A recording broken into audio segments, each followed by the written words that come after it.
Back to 6:30 p.m. Thanks for tuning in tonight. My name is Jennifer Kaufman. We're at the Jewish Community Center this week, and joining me is Scott Romer, a photographer who is very well known for the work he has done worldwide with the sport of wrestling. Thanks for joining us. It's my pleasure being here today. Tell us what's going on here with the exhibit through May 28th and how you got involved with photography and especially wrestling. The exhibit entitled Down for the Count 2. It's basically, I'm featuring photographs of wrestlers from the past, present, and future. But I was a photographer for Japan's Gong Wrestling Magazine and Pro Wrestling Illustrated in the mid-'80s, and I'm so proud of my work now. I didn't realize that I had this kind of story to tell. But on display are pictures and magazine covers along with Japanese articles that I have had published. Tell us the people that you've been able to meet, and I'm assuming become very close to, and also the places you've been able to go, and tell us the story that you're trying to reveal here. Well, I'm trying to tell a story not only about professional wrestling and what it's like being in the ring, but what it's like on the outside. I'm taking the fans backstage and also to their home. I've been able to visit a lot of the major stars, for one reason or another, whether it's an at-home story or a funeral. But I'm trying to show the people that there are a lot of triumphs and tribulations along with sorrows and deaths, and that's basically what is right here on the wall.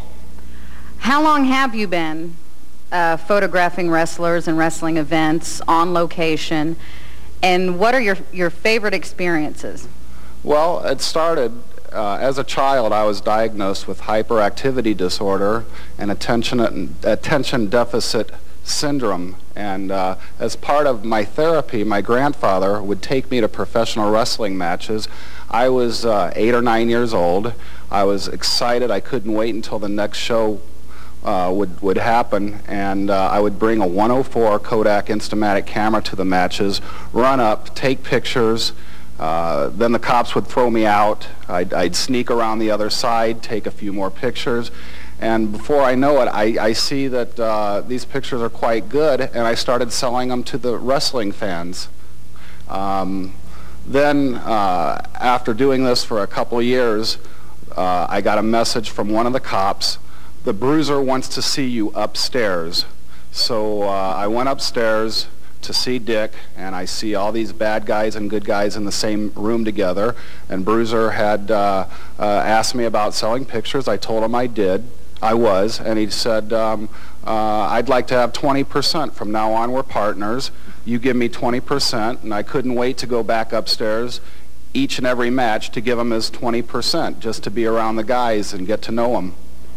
Who are some of the guys that you were able to get to know? Well, of course, Dick the Bruiser, who's my former father-in-law. I married his daughter, still paying on that.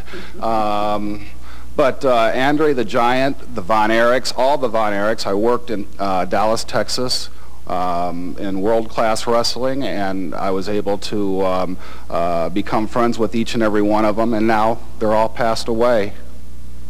What are some or a couple of your favorite photographs that you've taken over the years? Well, my favorite picture, and I've got this hanging above my wall in my bedroom, but it's the one where I've got a size 11 foot in Bill Shirk's face.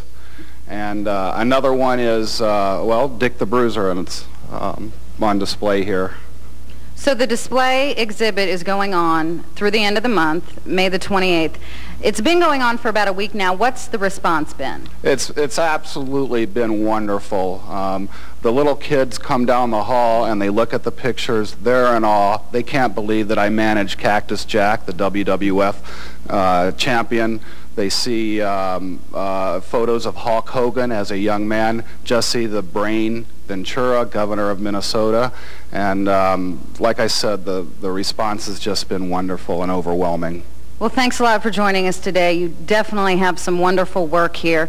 And folks, you don't have to be a wrestling fan to appreciate the type of photography that's on display here. So make sure you get down to the Jewish Community Center by May 28th and check out the exhibit Down for the Count 2 by Indianapolis photographer Scott Romer.